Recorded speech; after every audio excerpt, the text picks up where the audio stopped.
우리 어둠 가운데 빛을 주시고 또 우리 신음에 응답하시는 우리 주님 바라볼 수 있도록 그렇게 찬양으로 영광 돌려주신 우리 집사님 감사드립니다. 네, 우리 마음 가운데 주님이 더욱더 가까이 보여지는 귀한 일이 일어난 줄로 믿습니다. 아멘. 오늘은 어떤 날일까요? 여러분, 오늘은 어떤 날일까요? 오늘은 10월의 마지막 날입니다. 그죠? 10월 31일 그렇습니다. 10월의 마지막 날 10월 31일. 여러분, 이때쯤 되면 기억나는 노래들이 있어요. 혹시 아시는지 모르겠어요. 이용의 잊혀진 계절. 네. 지금도 기억하고 있어요. 10월의 마지막 날을 그러면서 이렇게 나가는 유행가가 있습니다.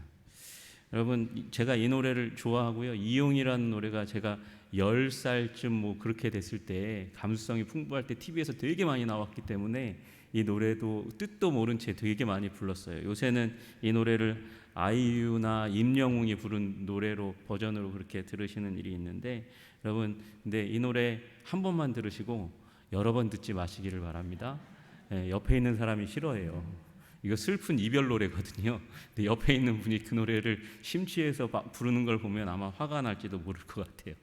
오히려 여러분, 김동규 씨가 부른 10월의 어느 멋진 날에 이 노래를 한번 유튜브를 통해서 보시면 좋겠어요. 들어보시면 아마 이 노래가 우리들에게는 옆에 사랑하는 사람이 있는 가운데 듣기에는 꼭 이게 노래가, 저희 아내가 뭐라 그러냐면 이거 가스펠송 아니야? 그렇게 얘기할 만큼 굉장히 은혜로운, 실제로 이 노래 안에 이 가곡 안에 기도가 들어가 있잖아요. 네가 내 옆에 있는데 그 가운데서 더 바라는 것, 더 무엇을 구하는 건 그건 죄 같아, 뭐 이러면서 고백하는 그런 노래가 있거든요. 10월의 어느 멋진 날에를 부를 수 있는 마지막 날이 오늘이지 않을까 싶습니다. 또 오늘 어떤 날이냐 하면 오늘 할로윈 데이입니다. 할로윈 데이. 저렇게 요새 유치원에 가면 애들이 모자를 쓰고 뭐 스파이더맨 뭐 이 가면도 쓰고 여러 가지 분장을 하면서 할로윈 데이를 보내요. 할로윈 데이 이 날이, 그런데 조금 더 지나가면 어른들에게로 가면 이게 문화가 조금 이렇게 격하게 바뀌게 됩니다. 그 다음 장 있나요? 저렇게 제가 한 번은 출장 때문에 미국에서 오신 우리 동경성서관 만드신 길보른 카마, 우리나라에 와서 이제 선교하시면서 우리 교단을 세운 길보른의 후예가 와가지고 해밀턴 호텔 이태원에 거기에 주무셨거든요. 그래서 거기 딱 갔더니 제가 깜짝 놀랐어요. 거기 사람들이 입이 이만큼 찢어져가지고 그 피 뚝뚝 이렇게 막 이렇게 그려져 있는 그런 얼굴로 갑자기 나타난 거예요. 그래서 제가 깜짝 놀랐는데 그 호텔에서 일하는 종업원이 저렇게 이렇게 귀신 모양을 하면서 나타난 사람들이 거리에 가득가득 메웠더라는 거예요. 그 전날에. 여러분, 이 할로윈 데이가 원래는 이게 한문으로 좀 어려운 말로 하면 만성절이거든요. 만성절이 뭐냐면 모든 성인을, 세인트를 기리는 날이 이 만성절이에요. 근데 이 만성절이 원래 11월 1일이거든요. 그러면 10월 31일은 무슨 날이에요? 만성절 이브날, 크리스마스 이브날 24일 날 막 그렇게 하는 것처럼 만성절 이브날 그 전날이 10월 31일인데 이 문화가 왜 할로윈 문화가 생겼냐면, 이게 할로윈 자체도 원래 할로우드 비 다이 네임 그래가지고 하늘에 계신 우리 거룩하신 주님 영광을 받아주십시오, 그렇게 거룩히 여김을 받아주십시오, 그렇게 기도하는 거잖아요. 그러니까 할로우가 이제 거룩이라는 말이 있어요. 거룩이라는 말이 있는데 그걸 이제 세인트니까 거룩한 사람들이니까 할로윈, 그래서 이브닝,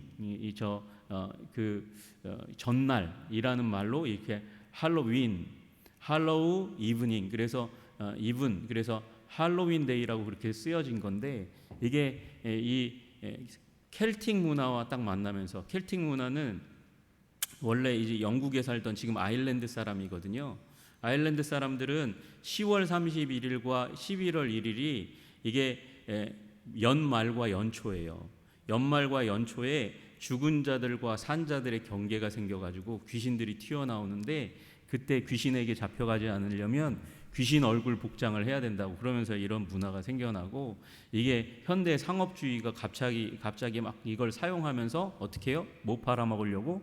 초콜릿하고 사탕 팔아먹으려고. 그래서 이게 상업주의에 이렇게 강력하게 이렇게 사로잡힌 날이에요.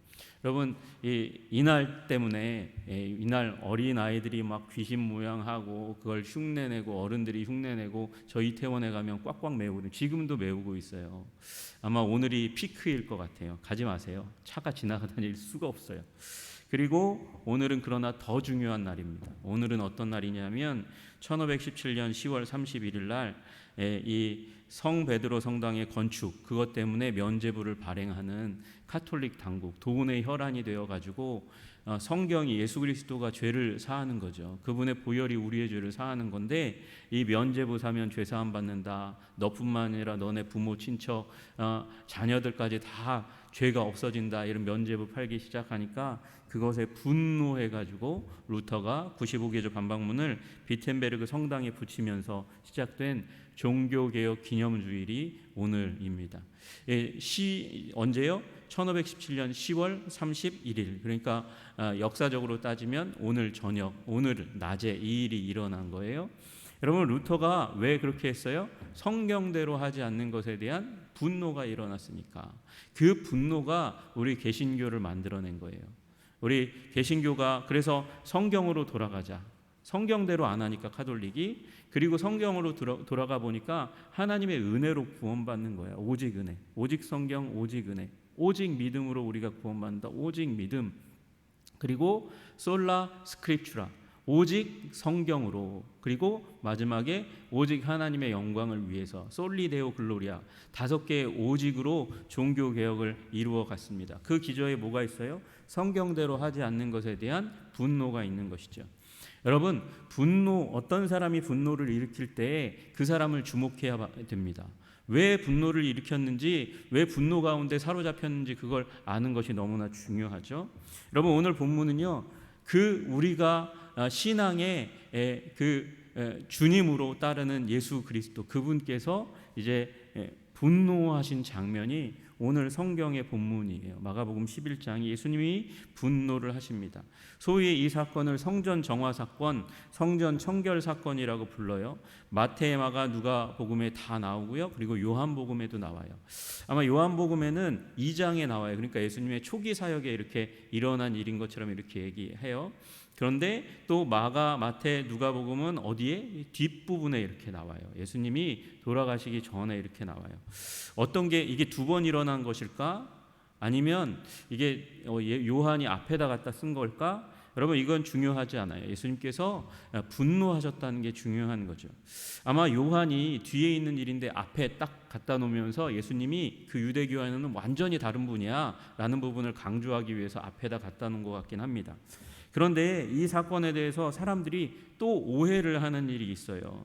여러분, 이 인터넷에 보면 백과사전이 몇 개 있거든요. 사람들이 이렇게 자료를 찾아볼 때 쓰는 나무 위키에 보니까 이 예수님의 성전 정화 사건을 뭐라고 표현하냐면, 예수는 성전 안에서 방문객을 상대로 하는 환전상과 상인들이 넘나드는 것을 보고 극도로 노하여, 극도로 극노했다는 거죠. 손수 나서서 그들을 채찍으로 벼에서 이삭이 터지듯이 구타하여 내쫓아 성전을 정화했다는 내용, 이렇게 되어 있습니다. 여러분, 채찍으로 벼에서 이삭이 터지듯이 누구를 구타했어요? 사람들을, 환전상과 상인들, 그들을 때렸다는 거예요. 여러분, 이거 굉장히 잘못된 오해입니다. 잘못된 성경 해석이에요. 왜 그런가 한번 보세요. 예수님이 하셨던 일은요, 상횡일을 방해하는 일이었어요. 돈 바꾸는 자들의 상과 비둘기 파는 자들의 의자를 둘러 엎으셨다고 나오시지, 의자예요, 의자. 사람을 때렸다고 나오지 않아요. 통행을 방해하셨다고 나와요. 아무나 물건을 가지고 성전 안으로 지나감을 허락하지 아니하시고, 성전 안에 자꾸 물건이 왔다 갔다 하는 걸 그걸 막아섰다, 길막하셨다 이렇게 나와 있고요. 요한복음 2장에 보니까 여기에 채찍이 나와요. 그때 예수님이 노끈을 엮어서 채찍을 만드셔서 그래서 채찍을 드시는데 거기에서도 사람을 때리지 않았다 이렇게 나와요. 사람 때렸다는 내용은 나오지 않아요. 예수님은요 그 상황에서 이 상을 엎으시고 그리고 양과 소를 몰아내셨어요. 채찍으로 몰아내시고 그리고 비둘기 파는 사람들 보고 비둘기 가지고 나가라고 그렇게 명하셨어요. 여러분 그럼에도 불구하고 이 장면은 예수님의 생애 가운데 공생애 가운데 가장 격렬한 분노를 나타냈던 장면임에는 틀림이 없습니다. 왜 그럴까요? 예수님이 하신 말씀에서 그 이유를 찾아야 되겠죠. 마가복음 11장 17절에 우리가 보니까 내 집은 만민이 기도하는 집이라 칭함을 받으리라 하지 아니하였느냐 너희는 강도의 소굴을 만들었도다 이렇게 말씀하시고요. 그 다음에 또 요한복음 2장 16절에는 이 비둘기 파는 사람들에게 이르시되 이것을 여기서 가져가라 내 아버지의 집으로 장사하는 집을 만들지 말라 그렇게 말씀하세요. 그러니까 여기 이유가 한 세 가지 정도 나와야 되는 거죠. 첫째는 만민이 기도하는 집이 되어야 하는데 그렇지 못했다. 첫째 하나. 그 다음에 강도의 구렬이 되었다. 강도의 소굴이 되었다. 그리고 주의 전을 사모하는 열심을 통해서 성전을 장사하는 집으로 만들었다. 이렇게 이야기하는 거예요. 여러분 이 장사하는 집을 만들었다 이 말이 우리 한국교회 초기에 많이 쓰여가지고 교회에서 장사하지 말라고 기름 팔지 말고 떡 팔지 말고 막 그러지 말라고 그러면서 막 호통치면서 부흥사 목사님들이 말씀하셨어요. 여러분 그리고 이 연장선에서 주일날 뭐 물건 밖에서 사고 팔고 먹고 사는 것도 안 된다 그렇게 얘기해서 가끔 제가 전도사 초기 사역할 때도 장로교회에서 오신 분들은 성결교회는 이상해 주일날 뭘 사 먹어 막 그러면서 시험 들었다고 얘기하는 일들이 자주 많이 있었어요. 여러분 근데 이 예수님 주의 전을 사모하는 열심히 장사하는 집을 만들었다 이렇게 말씀하시는데 여러분 어떻게 보면 장사하는 집이 될 수밖에 없지 않을까 그런 생각을 우리가 하게 됩니다. 돈 바꾸는 자들의 상, 비둘기 파는 자들의 의자를 둘러 엎으셨는데 소, 양, 비둘기 파는 사람들과 돈 바꾸는 사람들이 앉아있는 것을 보시고 채찍으로 양소를 내쫓으시고 돈 바꾸는 사람의 돈을 쏟아 상을 엎으셨는데 비둘기 파는 사람들에게 가져가라 이렇게 말씀하셨는데 이 장사는 어떻게 보면 해야 하는 거 아닌가? 그런 거죠. 지금 보세요. 디아스포라 유다인들이 로마 제국 전역에 흩어져 삽니다. 예배하러 그때 오는데 올 때에 그들이 재물을 집에서부터 가져오는 것 그게 정말 비상식적인 거 아니겠어요? 오다가 그 양과 소나 비둘기가 상하면 말짱 꽝이에요. 뭐 시간이 지나면서 때가 묻고 건강이 나빠지고 픽픽 쓰러지는 일이 일어날 수 있는 거잖아요. 그러니까 그냥 돈을 가지고 와서 이곳에서 잘 흠 없는 재물을 사는 것이 나쁜 것이 아닌 거죠. 그리고 그렇게 하려면 물건을 사려면 당연히 환전 그 장소 도시에서 쓰는 돈으로 바꿔야 되니까 환전상이 있는 게 너무도 당연한 거 아니겠습니까? 그런데 예수님께서 이 환전상과 재물을 파는 사람들을 지금 분노를 내시면서 채찍을 만드셔가지고 무력을 사용하시는 거예요. 폭력까지는 아니다 할지라도 무력을 사용하시고 분노를 내시는 거예요. 여러분 예루살렘은 산지잖아요. 해발 800m 그렇게 높지는 않지만 이스라엘을 생각할 때 여러분 이건 낮은 그런 급속하게 올라가는 곳이기 때문에 재물이 가다가 상하는 일이 많이 일어나는 거예요. 그러니까 환전과 장사는 필수 요소인데 왜 예수님이 이렇게 극대노하시나? 여러분 근데 조금 생각해 보면 예수님이 장사하는 것만이 아니고 이 주의 전을 사모하는 열심, 사람들이 몰려들면서 주의 전에서 예배하려는 그 열심을 통해서 이익을 취하려고 하는 사람, 강도와 같은 사람들이 있었구나. 그래서 예수님이 분노했구나라는 사실을 알게 됩니다. 그 당시 노동자의 하루 품삯은 1데나리온 그리고 그들이 하루에 먹는 음식의 값은 12분의 1데나리온 약 0.08 데나리온 정도 되는 거예요. 여러분 그러니까 그 1데나리온으로 하루 살고 그래서 안식일 날 빼고 뭐 이렇게 하면 한 25데나리온쯤 벌겠죠. 근데 그 당시에 평균 짐승의 가격이 어떻게 됐냐 그러니까 송아지가 한 20데나리온, 그러니까 한 달 벌면 송아지 한 마리 사는 거예요. 그리고 숫양이 8데나리온, 일주일 조금 넘게, 그렇게 일하면 숫양을 하나 사고 한 주간 중에서 하루 먹고 사는 거 그거 딱 집중하면 4데나리온이면 새끼양을 살 수 있어요. 비둘기는 한 데나리온, 하루 일당을 이제 지불해서 사는 거예요. 그런데 유대 규율집인 미시나에 보니까 이런 구절이 나와요. 유대 명절이 이르면 비둘기 한 쌍의 가격이 25데나리온까지 치서 샀다. 비둘기 한 마리가 원래 1데나리온인데 그게 25배가 뛰는 거예요. 한 달 꼬박 일해서 뭘 사요? 6월절 때 비둘기 한 쌍 사서 그거 가지고 가난한 사람이, 제일 가난한 사람이 비둘기 사는 건데, 여러분 한 달 월급 얼마나 되세요? 여러분 그 한 달 월급 꼬박 다 내가지고 비둘기 한 마리 한 쌍 가지고 가서 주님께 예배하는 거예요. 여러분 이러니까 성전이 폭리를 취하는 강도의 구렬이 되었다고 얘기할 만하지 않겠습니까? 여러분 그리고 또 그 돈을 또 환전을 해서 하는데, 환전은 여러분 환전상은 결코 손해를 보는 일이 없어요. 여러분 여기에 성소에 쓰이는 돈이 뭐냐면 세겔이거든요. 세겔, 반세겔을 성전세로 내게 되어 있어요.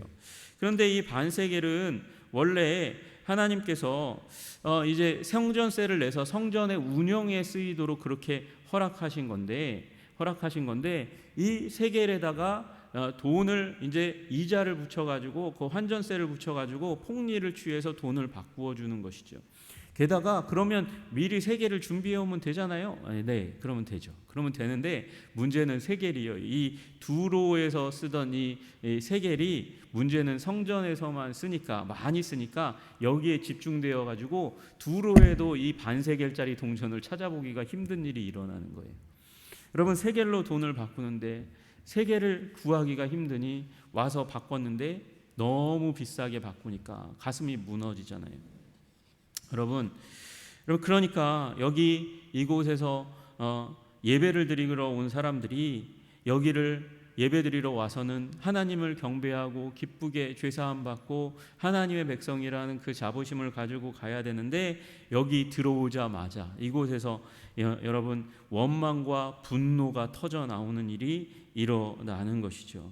여러분 이 강도의 속을 가운데서 아픔과 분노와 원망이 마음속에서 섞이기 시작하니까 위력에 의한 왜곡과 불평등의 예배가 드려지기 시작하니까 여러분 이 예배가 주님께 회개와 사죄와 기쁨과 감사의 예배가 되기보다 한과 분노가 섞인 예배가 되는 거예요. 그러니까 예수님이 열 받아야 안 받아요? 받으시죠. 받으시는데 그래도 좀 너무한 거 아닌가? 그럼 한번 생각해 보세요. 몸통이 누구예요? 여기 환전상과 양과 소와 비둘기를 파는 상인들이 몸통이에요?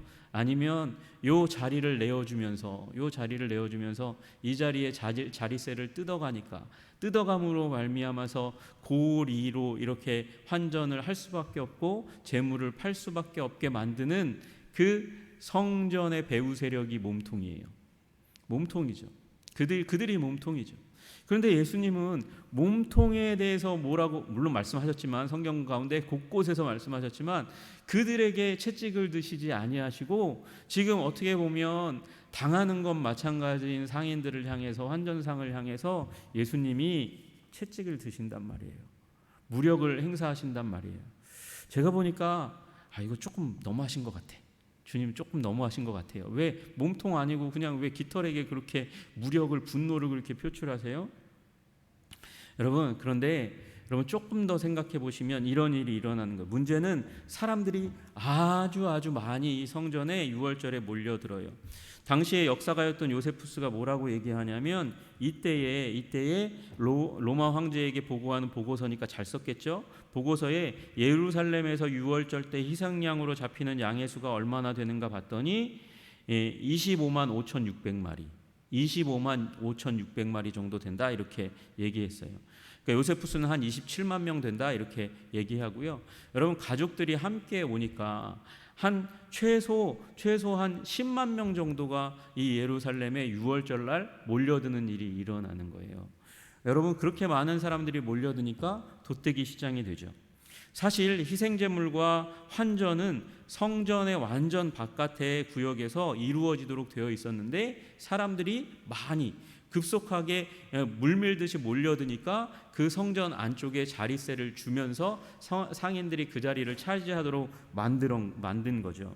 그러면 사람들이 점점 많아지니까 성전의 한 구역이 이런 상인들로 환전상으로 가득 차게 되는 일들이 일어나고요.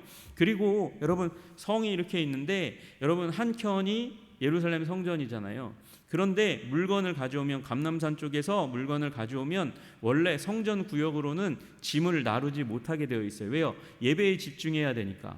그런데 사람이 많아지기 시작하니까, 그리고 돌아서 가면 힘드니까 사람들이 수레를 가지고 오고 짐꾼을 시켜가지고 성전 경내를 그냥 막 무단으로 다니도록 만드는 거예요. 그래서 16절에 예수님이 아무나 물건을 가지고 성전 안으로 지나다님을 허락하지 아니하셨다라는 장면이 나오는 거죠. 여러분, 예배의 분위기가 돛대기 시장이 되는 거예요. 시장통이 되는 거예요. 난리가 나는 거예요. 사람들이 왔다 갔다 하면서 성전에 필요한 것도 아닌데 편의를 위해서 이때만큼은 그냥 가로질러서 사람들이 다니기 시작하는 것이죠. 여러분, 이 성전의 경내에서 성전 구역인데도 불구하고 이렇게 지금 환전상들이, 상인들이 차지하고 있는 이 장소가 어디일까요? 어디일까요? 성전의 한 구역 어디일까요? 이방인의 뜰이라고 불리우는 곳이 그렇게 사용되었다는 것입니다. 여러분, 성전의 중심은 지성소잖아요. 여기는 대제사장밖에 들어가지 못해요. 그 밖에 성소가 있잖아요. 거기는 제사장만 들어가요. 성전의 뜰이 있잖아요. 성전의 뜰은 남자들밖에 들어가지 못해요. 그리고 그 가생이에 남자와 여자가 같이 들어오는 경내가 있어요. 그리고 그 바깥이 이방인의 뜰이에요. 이방인의 뜰. 이방인들은 그 성소의 뜰도 밟지 못하고 요 이방인의 뜰에서만 서 있을 수밖에 없어요. 그 장소를 지금 누가 차지하고 있는 거예요? 상인들이 차지하고 있고 제사 지내는 사람들이 편의를 제공할 수 있도록 하기 위한 환전상이 거기에 있는 것이죠. 여러분, 근데 그 이방인의 뜰이 지금 상인들로 환전상으로 가득 차 있으니까 예수님이 그 꼴이 보기 싫은 거예요. 그래서 채찍을 드시고 내어 쫓으신 것이죠. 여러분, 이방인의 뜰은 굉장히 중요한 곳입니다. 이방인의 뜰은 특별한 사람들을 위해서 존재하는 곳이에요. 말씀 한번 띄워주시면 좋겠어요. 말씀해 보시면 솔로몬이 기도합니다. 성전을 봉헌을 할 때 기도하는 장면이에요. 주의 백성 이스라엘에 속하지 않은 이방인에게 대하여도 그들이 주의 큰 이름과 능한 손과 표심팔을 위하여 먼 지방에 와서 이 성전을 향하여 기도하거든. 어디에서요? 이방인의 뜰에서 이 성전을 향하여 기도하거든 주는 계신 곳 하늘에서 들으시고 모든 이방인이 주께 부르짖는 대로 이루사. 이방인이 기도하는 대로 주님 응답해 달라는 거예요. 이방인이 얼토당토하는 기도를 할 수도 있는데 어떻게 이렇게까지 말씀하시나? 그러나 여러분, 이방인이 주께 부르짖는 대로 이루어 주셔서 땅의 만민이, 모든 민족이, 이방인들이, 만민이 주의 이름을 알고 주의 백성 이스라엘처럼, 이스라엘 민족처럼 되라는 거죠. 이스라엘처럼 경외하게, 하나님을 경외하는 예배자가 되게 해주십시오. 또 내가 건축한 이 성전을 주의 이름으로 일컫는 줄을 알게 하옵소서. 이 성전이 누구의 성전? 여호와의 성전. 여호와의 성전에 와서 기도하면 주님 이방인이라도 응답하여 주셔가지고 여호와 하나님이 살아계시고 역사하시고 권능을 베푸시는 온 땅의 주님이라는 사실을 주님 보여주십시오라고 얘기하고 있는 거예요. 이게 솔로몬의 기도거든요. 솔로몬의 기도가 성전을 봉헌할 때 길게 나와요. 길게 나오는 그 중심에 결코 놓치지 않도록 끝말미가 아니고 가운데다가 이방인을 위한 기도를, 성전이 그런 선교적 기능을 하도록 기도하고 있는 것이에요. 여러분, 나중에 이사야 선지자도 동일한 말을 합니다. 이사야서 56장에 보니까 이런 말씀이 나와요. 또 여호와와 연합하여 그를 섬기며 여호와의 이름을 사랑하며 그의 종이 되며 안식일을 지켜 더럽히지 아니하며 나의 안식을 굳게 지키는 이방인마다. 누구요? 이방인마다 내가 곧 그들을 나의 성산으로 인도하여 기도하는 내 집에서 그들을 기쁘게 할 것이며 이방인을 기쁘게 하신다고 주님 말씀하고 계세요. 그들의 번제와 희생을, 아니 번제와 희생을 드린다는 것은 여러분 이방인의 뜰을 넘어서 성소 안으로 들어가는 거예요. 그 안으로까지 들어가서 나의 제단에서 기꺼이 받게 되리니 이는 내 집은 만민이 기도하는 집이라 일컬음을 얻게 될 것임이라, 이렇게 말씀하시는 것이죠. 그런데 이방인을 그 성전의 그 뜰, 유대인과 여인들까지 들어갈 수 있는 그 뜰까지는 들어가지 못하게 하면서 이방인의 뜰을 지금 상인들이, 환전상이 가득 메워서 차지하고 있어서 이방인이 서서 예배드릴 수 있는 자리를 완전히 없애버리는 것이죠. 여러분, 심지어 이방인의 뜰과 여인의 뜰 중간에는 1.5m의 두터운 담이 있어요. 이 높이가 1.5m가 아니라 이 가로가 1.5m예요. 그래서 잘 그 안을 엿볼 수도 없어요. 그런데 그 사이에 경고문이 붙어 있어요. 성전 본체에 들어오는 이방인은 모두 사형. 라틴어와 헬라어로 다 쓰여져 있다는 거예요. 그래서 결코 들어오지 못하게 그렇게 만들어 놓고는 이방인이 지금 서서 주님께 예배할 수 있는 자리마저도 완전히 없애버리는 거예요. 주님은 그래서 이방인들이 있어야 될 자리를 빼앗은 그들을 향해서 주님께서 분노하시고 아파하셔서 채찍을 만지시고 그들을 쫓아내신 것입니다. 여러분, 우리 하나님께서는 주님을 알지 못하는 사람이 주님께 나오는 것을 기뻐하고 즐거워하는 하나님이십니다.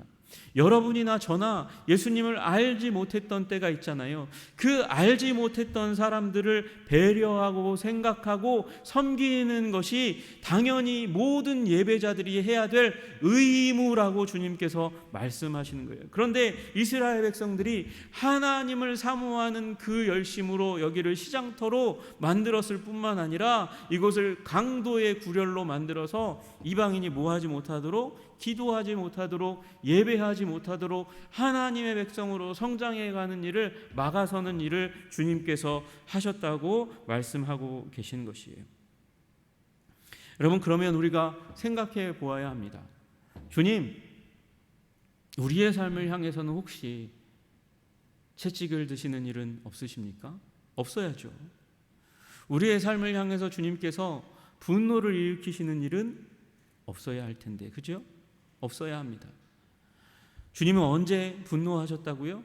지금 사실 유대인들을 위해서도, 제사장들을 위해서도 분노하신 것은 틀림없는 일입니다. 우리는 정직하게 거룩하게 행동해야 됩니다. 예배를 예배답게 해야 됩니다. 또 하나, 후반부에서 말씀드린 대로 그럼에도 불구하고 예수님은 채찍까지 드실 필요는 없어요. 제사장들과 그렇게 싸웠으니까. 그런데 채찍을 드신 까닭은 그들이 환전상과 상인들이 차지하고 있으니까 그들을 쫓아내시고 누구를 불러들이기 위해서? 이방인들을 불러들이기 위해서 그렇게 하셨던 것이죠.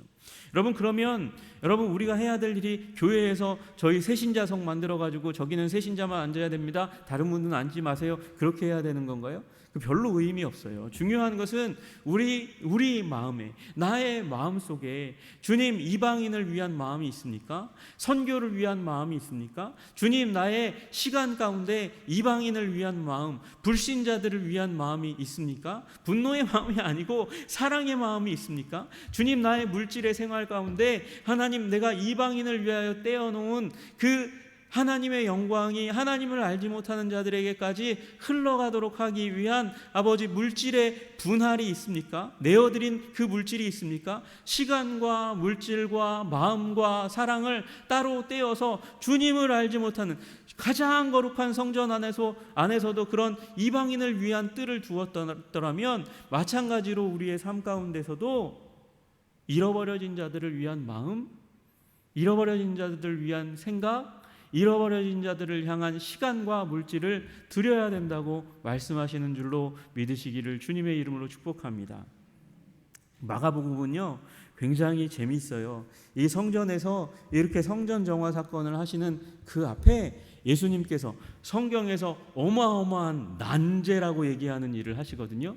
갑자기 무화과가 열릴 그런 때도 아닌데 가가지고 무화과 앞에서 열매 없는 거, 열매 있을 때가 아니에요. 열매 없는 걸 보시면서 저주를 하셨어요. 그리고 성전 들어가셔가지고 정화 사건을 이루시고 나서 그 다음에 나오셔서 보니까 제자들이 말랐어요, 그렇게 얘기하는 장면이 나와요. 이게 액자 구조거든요. 문학적으로 얘기하면 예수님이 성전 정화 사건을 일으키면서 여러분 이것만 이 나머지 무화과 나무가 마른 이 일은 따로 떼어내면 결코 해석이 안 되는 말이에요. 아니 꽃도 없는데 열매가 있을 때도 아닌데 왜 하나님을 저주하시고 말라 비틀어주고? 여러분 이건 성전 정화 사건을 일으키기 전에 그 성전 안에서 이방인들이 들어오지 못하게 하면서 강도의 구려를 만들어 놓은 유대 성전이 이 무화과 나무처럼 말라 비틀어 멸망하게 될 것이라는 것을 상징적으로 말씀하시는 사건인 거예요. 여러분 다시 한번 말씀드리면 주님은 분노하셨어요. 아파하셨어요. 채찍을 드셨어요. 우리가 이방인을 위해서, 주님은 모든 민족으로부터 영광 받으시기 원하시는 하나님이시거든요. 각 나라와 족속과 백성과 방언이 허다한 무리가 주님의 보좌 앞에 나와서 구원하심이 보좌에 앉으신 우리 하나님과 어린 양께 있습니다. 찬양하기 위해서는 모든 민족 가운데 여호와의 영광이 알려져야 되는데 이스라엘 백성들이 이렇게 살아가서는 알려질 수가 없잖아요. 그러면 멸망당하고 하나님께서 플랜 B를 가동할 수밖에 없다고 말씀하시는 거예요. 그게 뭐예요? 하나님께서 예수 그리스도 안에서 새로운 공동체, 새로운 성전 공동체, 교회를 만드시는 것이에요. 그런데 교회가 잃어버려진 자들, 아버지의 마음으로 잃어버려진 자들을 향한 마음과 생각과 물질과 공간과 그리고 시간을 내어드리지 않으면 우리도 이처럼 말라 비틀어질 수 있다는 사실을 기억해야 하는 것이죠. 주님이 분노하신 까닭, 잃어버려진 자들을 향하여 여유를 두지 않은 삶, 빈 공간을 두지 않은 삶, 그것에 대해서 주님께서 분노하셨습니다. 여러분, 다만 재정의 문제가 아니에요. 재정을 예로 들어서 안타까운 상황이기 때문에 우리 말씀드리는 겁니다. 우리 사랑하는 장로님들이 고민하시면서 우리 선교헌금이 지난 2년간 가정교회를 열지 않으면서 가정교회에서 드리던 헌금만큼 부족한 일이 일어나서 우리가 선교사님 중에서 후원할 부분들을 좀 고민해야 봐야 되겠습니다. 기도하시고 얘기하시고, 그래서 저도 기도하고 장로님들이 지난주에 우리 만나가지고 얘기하셨어요. 당회를 했는데 무슨 얘기가 나왔냐면 줄일 데가 없다는 거예요. 줄일 데가 없다는 거예요. 우리 애쓰고 힘써서 이 어려운 현장 가운데서 선교하시는 선교사님과 선교 현장을 생각해 보니까 줄일 데가 없다고, 그래서 웬만하면 그대로 하자고 그렇게 결론을 내리시는 그런 모습이 제 앞에 우리 함께 의논하는 자리 가운데 있었습니다. 여러분, 저는 헌금이 부족해서가 아니고요, 혹시 우리의 마음 가운데 이방인을 향한 마음과 생각이, 물질의 여백이, 시간의 여백이 줄어든 것은 아닌가. 코로나로 말미암아서 우리가 두려워서 영혼의 겨울을 맞이해서 움츠리고 있는 그런 모습들 가운데 있는 것은 아닌가. 한번 우리가 주님 앞에서 고민해 봐야 되지 않을까라는 그런 생각에 이 말씀을 준비했습니다. 여러분, 주님 말씀하십니다. 주님은 이방인을 품에 안기를 원하고 사랑하시기를 원하고 그가 기도한 대로 응답하시기를 원하시는 하나님이십니다. 그래서 영광과 기쁨으로 그 영혼을 채우시기를 원하시는 주님이십니다. 그것을 막아선 카톨릭 앞에 하나님께서 정말 연약하고 부족한 루터를 세우셔서 시대의 하나님의 도구로 사용해 주셨습니다. 주님께서 이 막힌, 선교가 막혀있는 이 상황들 가운데 우리의 또한 마음을 들어 쓰셔서 하나님께서 우리의 삶을 영광스럽고 복되게 만드시고, 그리고 우리의 가정과 교회와 시대를 풀어가시는 놀라운 도구로 또한 우리를 사용하시기를 소원합니다. 주님께서 우리를 붙들어 주시고 인도하여 주셔서 우리가 이 종교개혁 기념주일에 더욱더 진리 가운데로, 주님의 은혜와 사랑 가운데로 나아가는 일들이 일어나게 하여 주옵소서. 기도하시는 여러분과 제가 되기를 주님의 이름으로 축복합니다. 기도하겠습니다. 주님 하나님 감사합니다. 주님께서 오늘 종교개혁주일 가운데서 하나님 예수님의 분노를 우리가 보게 하셨습니다. 하나님, 그로 말미암아 유대 종교가 아버지 성전 시스템이 주님의 징계로 역사 가운데 사라진 게 된 것을 보게 됩니다. 주님, 우리 다시 한번 돌이켜 주님의 진리 가운데, 은혜 가운데, 말씀 가운데 나아가 하나님, 이웃을 향한, 잃어버린 자를 향한 우리의 마음과 생각과 시간과 물질의 여백을 두어 하나님 주님께 영광을 돌릴 수 있는 우리 공동체가 될 수 있도록 주님 우리를 붙들어 주시고 인도하여 주옵소서. 예수님께서 함께해 주시기를 간절히 소원합니다. 예수 그리스도로 이름 받들어 기도드리옵나이다. 아멘.